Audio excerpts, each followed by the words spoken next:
Hello दोस्तों, मैं हूं विनय कुमार। आप देख रहे हो बार्स स्टडी। यहाँ पर कक्षा 10 एनसीईआरटी मैथ्स चल रहा था, तो हमने इसके पहले वाले वीडियो में प्रश्नावली 2.3 का क्वेश्चन नंबर 1 खत्म कर दिया है। और इस वीडियो में प्यारे बच्चों हम लोग प्रश्नावली 2.3 का क्वेश्चन नंबर 2 और क्वेश्चन नंबर 3 को देखेंगे। तो चलिए देखते हैं बिना देरी करते हुए प्रश्नावली 2.3 का क्वेश्चन नंबर 2। तो देखिए क्वेश्चन नंबर 2 हमने यहाँ पर लिख रखा है, आप बुक में से मिलाइएगा।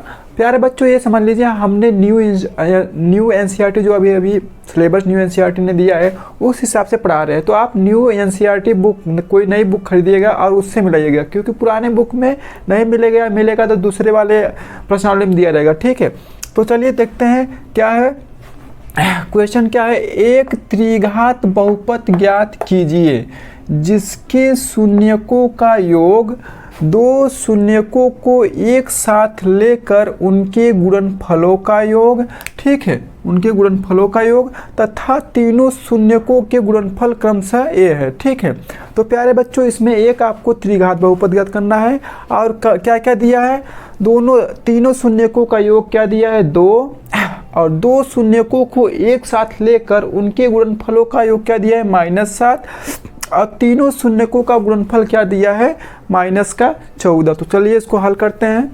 तो सबसे पहले लिखते हैं माना त्रिघात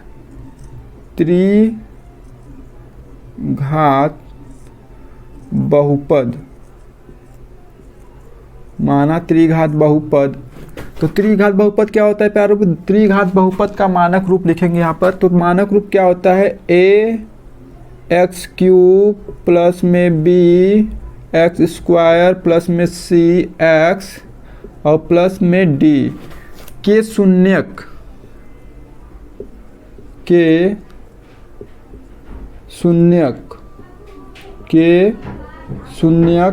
अल्फा बीटा गामा है, ये हमने मान लिया। ठीक है, हमने क्या माना त्रिघात बहुपद ax³ plus bx² plus cx plus d के शून्यक अल्फा बीटा गामा है, ये हमने मान लिया। तो प्यारे बच्चों हमको क्या दिया है देखिए जिसके शून्यकों का योग, तो शून्यक का योग कर देते हैं, लिखेंगे तब दिया है, क्या दिया है हमको उसको ले लेते हैं, प्यार से ले लेते हैं। क्या दिया है, तब दिया है जिसके शून्यकों का योग कर देते हैं। तो हमारा शून्यक है alpha plus beta plus gamma. क्या दिया है, क्रमशः मतलब ये बारी बारी से दिया है। तो क्या दिया है, शून्यकों का योग 2 दिया है।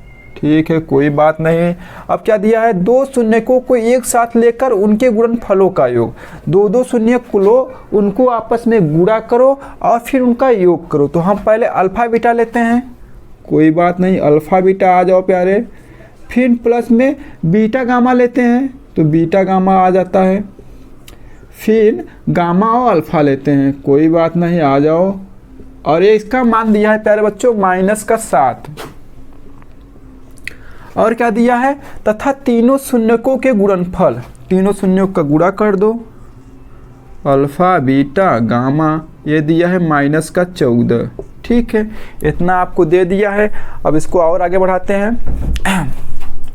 लिखेंगे अभिष्ट, प्यारा सा आपका सूत्र होता है, अभिष्ट त्रिघात बहुपद। क्या होता है प्यारे बच्चों, सूत्र लिख देते हैं, x का क्यूब होता है, x का क्यूब माइनस अल्फा प्लस में बीटा प्लस में गामा। ठीक है, फिर यहाँ होता है x²। ठीक है, फिर यहाँ होता है plus alpha beta gamma alpha. ठीक है, फिर यहाँ लास्ट में होता है माइनस अल्फा बीटा गामा। ठीक है, ये आपका प्यारा सा सूत्र होता है। त्रिघात बहुपद जब उसके शून्यक दिए रहेंगे, जब उनके ए दिए रहेंगे, ठीक है, तो उनको निकालने के लिए। ठीक है, तो यहाँ पर हम बस मान को रख देते हैं, कोई बात नहीं है। एक्स का क्यूब और alpha plus beta plus gamma का मान है 2, तो लिख दो भाई 2, और इंटू में एक्स स्क्वायर, तो एक्स स्क्वायर गुणा में लिख दो। फिर माइनस अल्फा बीटा गामा का क्या मान है, यहाँ पर एक्स रहेगा, ठीक है, यहाँ इंटू में एक्स रहेगा। अल्फा बीटा गामा इसका मान है -7, ठीक है, तो इसको लिख देंगे -7x, कोई बात नहीं। अब माइनस अल्फा बीटा गामा है तो यहाँ पर देखिए अल्फा बीटा गामा का मान माइनस है, तो माइनस माइनस आपस में गुणा हो जाएगा, तो हो जाएगा +14 इक्वल में ये आपका आ गया त्रिघात बहुपद, ठीक है। हाँ तो दोस्तों अब हम लोग प्रश्नावली 3.2 का क्वेश्चन नंबर तीसरा को देखते हैं। तो देखिए प्रश्नावली 2.3 का क्वेश्चन नंबर तीसरा, ये क्या दिया है, यदि बहुपद x³ - 3x² + x + 1 के शून्यक क्या दिया है, a - b दिया है, पहला शून्यक a, दूसरा शून्यक a + b, तीसरा शून्यक हो तो a और b का मान ज्ञात कीजिए। प्यारे बच्चों इस सवाल को हल करने के लिए ना त्रिघात बहुपद का शून्यकों और गुणांकों में क्या रिलेशनशिप है ये आपको मालूम होगा, तो इस सवाल को हल करने में बहुत आसानी होगी, ठीक है। तो प्यारे बच्चों आपको पहले त्रिघात बहुपद के शून्यकों और गुणांकों में क्या रिलेशनशिप है उसको देख लेना चाहिए। मैंने इसके पहले वाले वीडियो में आपको बता दिया है, ठीक है। तो चलिए देखते हैं और हल करते हैं, ठीक है। तो देखिए सबसे पहले हम क्या करेंगे, क्या लिखेंगे, हल, क्या हो गया, हल, ठीक है, हल। अब दिया है, जो दिया है उसको लेते हैं प्यार से, जो मिल रहा है उसको ले लो, दिया है। और क्या दिया है भैया कि बहुपद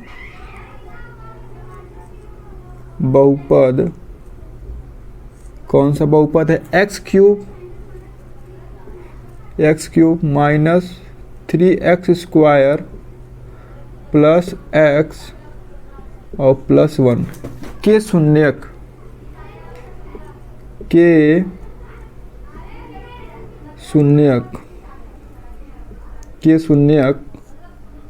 अल्फा बीटा, एक मिनट, के शून्यक अल्फा बीटा गामा नहीं दिया है भैया, सॉरी, के शून्यक दिया है आपका a - b दिया है, a - b दिया है, फिर दिया है a दिया है, फिर दिया है a + का b, ये आपको 3 शून्यक दे दिया है इस बहुपद का। तो शून्यकों और इनके गुणांकों के बीच में जो रिलेशनशिप है उसको हम अप्लाई करेंगे। तो तीनों शून्यकों को जोड़ने पर, तो तीनों शून्यक को जोड़ देते हैं प्यारे बच्चों, लिख देंगे तीनों शून्यकों को जोड़ने पर, तीनों शून्यकों को जोड़ने पर, तो प्यारे बाबू तीनों शून्यकों को जोड़ देते हैं और उनमें क्या रिलेशनशिप होता है, तो देखिए जोड़ देते हैं। तो ये तीनों शून्यक इनको जोड़ दो, अब जोड़ते हैं यहाँ पर a - b, ठीक है, और प्लस में दूसरा शून्यक है a और तीसरा शून्यक है a प्लस में b।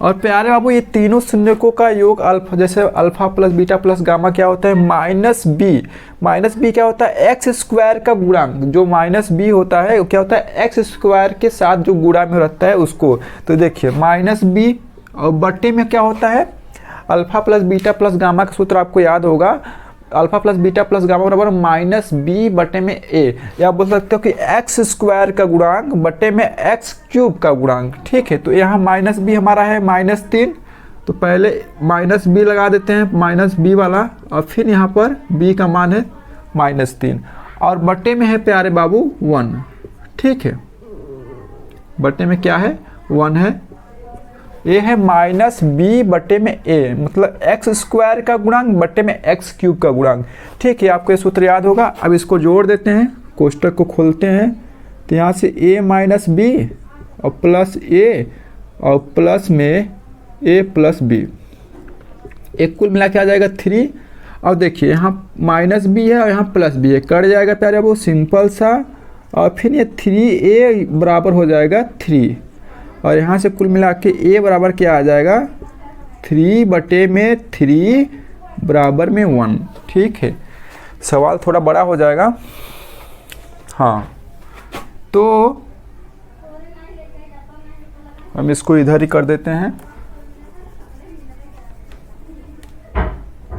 चलिए इधर हो जाएगा, ये बढ़ा देंगे इधर आगे, तो 3a बराबर में 3, तो फिर यहाँ से a बराबर क्या आ जाएगा 1 आ जाएगा। ठीक है, तो आप देखिए यहाँ से हमारा a का मान मालूम हो गया, हमको ज्ञात करना है b का मान। तो b का मान ज्ञात करने के लिए हमको दूसरा जो रिलेशनशिप है शून्य को और गुणांकों के बीच में, उसको अप्लाई करेंगे। तो दूसरा रिलेशनशिप क्या था कि हम दो शून्य को ले रहे थे और उनको गुणा करके और फिर उनका योग कर रहे थे। ठीक है, उसको करते हैं। तो पहले a माइनस बी और a को लेंगे। ठीक है, तो गुणा करते हैं प्यारे बाबू।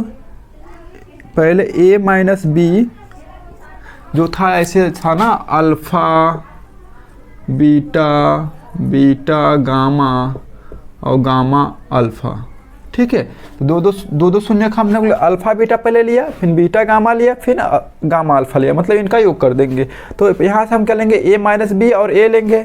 ठीक है, ले लेते हैं, कोई प्रॉब्लम नहीं। और फिर a और a प्लस बी लेते हैं,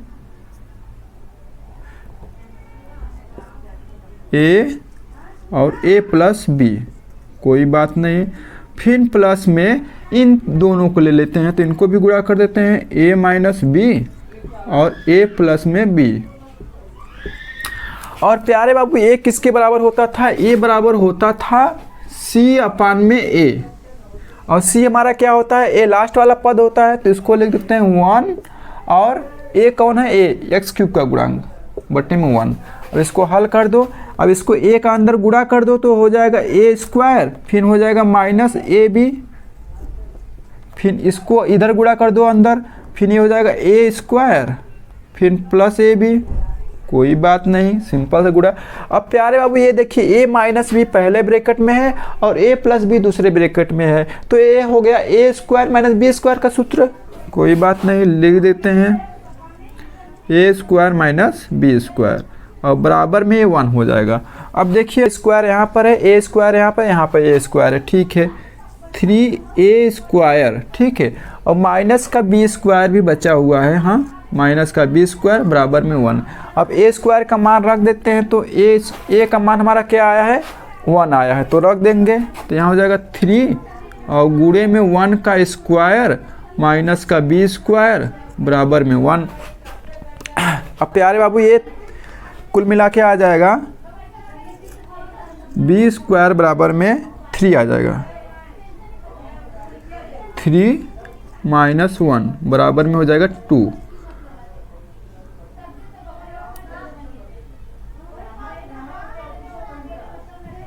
तो ये हो जाएगा b बराबर में प्लस माइनस √2। ठीक है बाबू, देखिए ना, यहाँ से हम अगर 1 का स्क्वायर करेंगे तो आएगा 1, और 1 को जब हम 3 में गुणा करेंगे तो आ जाएगा 3। तो मैंने b को इक्वल के उस पार भेज दिया तो ये प्लस b बन गया, और ये 1 को इधर भेज दिया तो माइनस 1 हो गया, तो 3 माइनस 1 2 हो गया, और b स्क्वायर बराबर इतना आ जाएगा।